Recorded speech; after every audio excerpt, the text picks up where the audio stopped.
Nah, itu adalah beberapa elemen yang ada di Metaverse yang sudah disampaikan atau diluncurkan.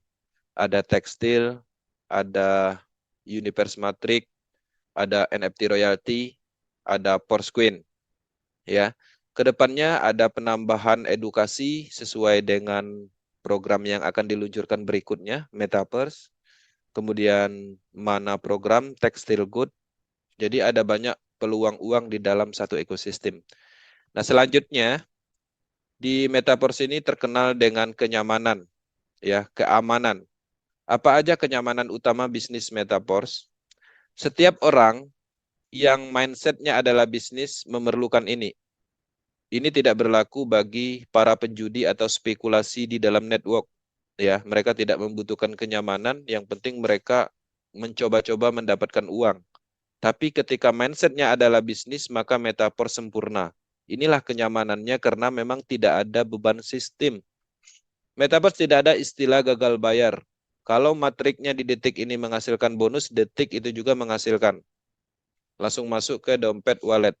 Tidak ada pending pendapatan, ya, pending payout, semua distribusi bersifat langsung. Tidak ada istilah bubble atau bisa di sniper.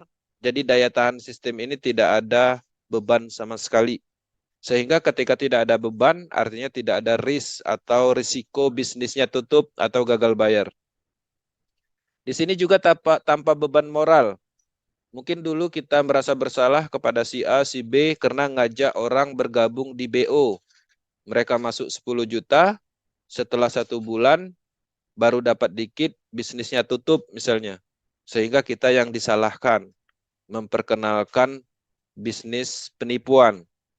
Orang-orang yang terdekat, tetangga, teman sekolah merugi karena kita. Itu ada namanya beban moral. Tapi di Metaverse tidak ada konsep beban moralnya atau indikasi seperti itu. Kita cukup mengenalkan peluang ini, memberi manfaat, bahkan kita sedang membantu orang lain mendapatkan sebuah sistem bisnis yang hebat, bisnis yang daya tahannya bisa diandalkan, aliran distribusi dananya untuk semua orang, untuk kita sebagai pelakunya, dan tidak ada unsur penipuannya, bersifat transparansi, semuanya ada di Project Metaverse. Jadi kita sedang membantu orang lain menemukan sistem bisnis yang bagus. Oke. Kemudian di sini anti scam karena memang tidak ada ciri-ciri penipuannya di Metaverse. Di sini transparan 100%, semua bisa dilacak di Polygon Scan, bisa dilakukan riset, analisis secara mendalam. Baik program logiknya atau script programnya dan smart kontraknya juga sudah terverifikasi. Semuanya bisa dilihat secara terbuka. Kemudian independent business owner, Metaverse menciptakan kebebasan di dalam bisnis. Kita tidak ada aturan di dalam sebuah perusahaan.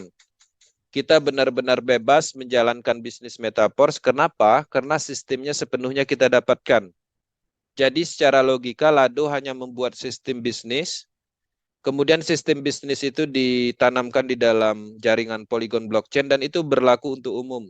Cuman untuk mendapatkan sistem tersebut teman-teman harus terhubung kepada seseorang. Oke. Sehingga ketika sudah mendapatkan sistem tersebut, terserah sistem itu mau dikerjakan seperti apa. Online, offline, mau dikembangkan dengan pola apa. Mau bergabung dulu mungkin 1 tahun mau dikerjakan. Atau mungkin mau istirahat dulu setelah mendapatkan sistemnya. Terserah, tidak ada aturan. Tidak ada istilah banned akun. Jadi benar-benar sistem itu ya sepenuhnya kita yang punya. Mau kita kerjakan, mau enggak, mau kita maksimalkan, mau kita tunggu aja, terserah. Konsepnya seperti itu. Dan hebatnya, Lado Oktanikop bukan hanya membuat sistem bisnisnya. Dia membuat asetnya, ada Porsquin, NFT. Dan bukan sampai di situ, dia menyediakan wadahnya, tempat jual belinya di mana NFT marketplace dibuatnya. Kemudian untuk Porsquin itu digunakan untuk apa? Dia buatkan juga metaverse. Dia ciptakan produk-produk tekstil good dan semuanya dibuatkan.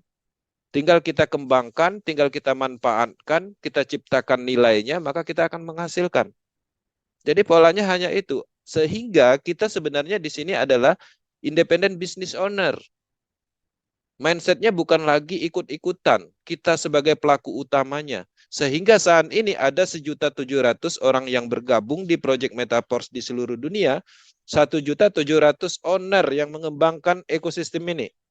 Jadi cukup kuat secara dasar atau pondasinya. Kenapa? Karena mindset orang bergabung di Metaverse ini dia bukan lagi sedang mengembangkan proyek orang lain, tapi dia sedang mengembangkan bisnisnya sendiri. Karena secara distribusi dana, nilai, keuntungan semuanya untuk pelakunya. Hanya Lado itu membuat sistem, membuat aset, ya ciptakan nilai-nilai itu gitu. Polanya seperti itu. Nah, kemudian teman-teman juga harus menyadari bahwa Metaverse ini tidak ditemukan penyebab scam. Tapi ketika kita tidak ngerti penyebab scam itu juga nggak paham juga. Scam itu adalah bahasa Inggris, kalau diterjemahkan adalah penipuan. Ya, jadi selama ini kalau teman-teman sering merugi, ditipu di bisnis online, bisnis network, artinya teman-teman sedang mengikuti proyek yang tujuannya untuk menipu. Proyek penipuan. Bukan berarti teman-teman gagal di dalam suatu bisnis, itu adalah scam. Ini ada dua persepsi. Kita gagal karena ditipu, kita gagal karena kita tidak mengembangkan, kita tidak mampu, ini berbeda. Jadi ketika teman-teman selama ini gagal karena ditipu, yaitu penyebabnya ada ini. Server data dan sistem terpusat. Kalau server datanya terpusat, itu bisa ditargetkan, dihack, diintervensi, diambil alih, dimatikan situsnya, itu bisa. Kalau sistemnya terpusat, sistemnya itu dikendalikan. Di-banned akunnya, dirubah plannya, bonusnya tidak dibagikan, dihapus, dan macam-macam. Sistemnya dikendalikan, sehingga kita harus ikut dalam kendalinya orang yang menguasai server data dan sistem terpusat.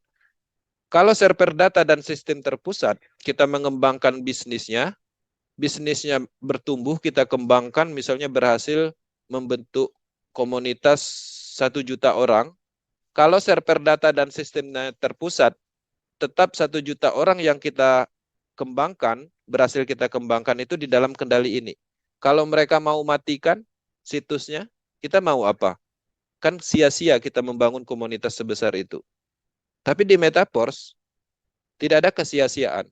Karena sistemnya terdesentralisasi, data dan sistem Metaverse itu ada di jaringan blockchain, ya, yang tersebar secara distribusinya itu sentralisasi. Jadi tidak ada yang bisa ditargetkan. Jadi sangat tidak memungkinkan untuk dimatikan, diintervensi, dikamuflase, dirubah, disetting, dan macam-macam seperti unsur sentral. Kemudian dana terpusat. Metaverse tidak ada konsep dana terpusat. Ketika teman-teman memiliki sistem matrik dan berhasil menjual, memasarkan kepada seseorang, dananya itu tidak dikumpul ke Lado. Langsung didistribusikan detik itu juga kepada orang yang berhak sesuai dengan aturan smart kontraknya. Jadi hebatnya di situ. Jadi bukan berarti teman-teman memasarkan program matrik, kemudian berhasil memasarkan, nanti DAI-nya dikirim dulu ke Lado, baru Lado yang ngasih bonus ke kita, bukan itu. Ini bukan MLM. Yang mana kalau kita memasarkan produk tertentu, paket tertentu, kita mengirim dana ke perusahaan, ke wallet individu, nanti dari mereka mengirim lagi bonus ke kita berupa bonus sponsor 10%, matching 5%. Itu konsep lama. Maka Metaverse ini adalah sebenarnya revolusi, ya, yang mana sistem bisnis didesain secara sentralisasi, yang tidak mengandung unsur dimanfaatkan, memanfaatkan, dan tidak ada pengumpulan dananya dalam hal orang yang punya proyek memanfaatkan kita untuk mengumpulkan dana masyarakat. Nggak ada potensi seperti itu. Nah, server data dan sistem terpusat dan dana terpusat, walaupun tidak semua konsep bisnis yang mengandung unsur ini adalah penipuan, tapi faktanya selama ini inilah penyebabnya. Ya, walaupun tidak semua. Oke, nah Metaverse tidak ada konsep seperti ini. Ya, ciri-ciri ini tidak ditemukan di Metaverse, maka banyak negara menyatakan Metaverse ini memang anti scam, anti penipuan. Mau nipunya kayak mana? Karena konsep dananya itu ada di wallet masing-masing. Bahkan di Metaverse ini tidak bisa bohong. Banyak kasus orang membeli DAI bersama Power Team, katanya DAI-nya nggak masuk, Setelah kita cek, ternyata dananya masuk tapi udah dikeluarkan. Kita bisa cek semua itu. Karena sehingga sistem ini didesain memaksa seseorang untuk berlaku jujur. Dari sistemnya sendiri memaksa kita untuk berlaku jujur. Teman-teman tidak bisa berbicara saya dapat bonus 1 miliar dari Metaverse ini, nggak bisa. Karena itu bisa dilacak dan bisa dilihat secara terbuka di Polygon Scan. Nggak bisa. Kami pun tidak bisa berbohong bahwa pendapatan kami 1 miliar lebih di Metaverse. Nggak bisa. Orang bisa melihat sendiri. Ya. Jadi benar-benar ini adalah suatu bisnis yang luar biasa transparansinya.